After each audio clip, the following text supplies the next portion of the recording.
ভাই গাড়ির টাকা পয়সা সব তো ক্লিয়ারই, 3 দিন পর যখন নাম চেঞ্জ করবো আপনাকে ফোন দিলে আপনি একটু যাইন ভাই।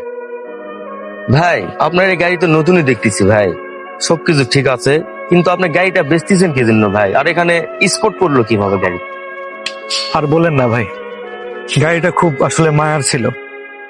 যখন পরিচিত বন্ধু বান্ধব এভাবে আসলে গাড়ি চাই, না করতে তো পারি না। নিয়ে যাওয়ার পরে দেখা যায় যে দুই এক জায়গাতে অ্যাক্সিডেন্ট করে গাড়ির দাগ করে নিয়ে আসে, নিজের কাছে খুব খারাপ লাগবে ভাই। খুব মায়ার গাড়ি তো, যার কারণে আর থাকতে পারলাম না। ভাবলাম যে ও কাছে থাকলে আরো কষ্ট বেশি হবে, এই জন্য ভাবলাম যে ভাই বিক্রি করে দিই, ওটাই বেশি ভালো। ভাই আপনি কি শেষবারের মতো গাড়িটা চালিয়ে আসবেন?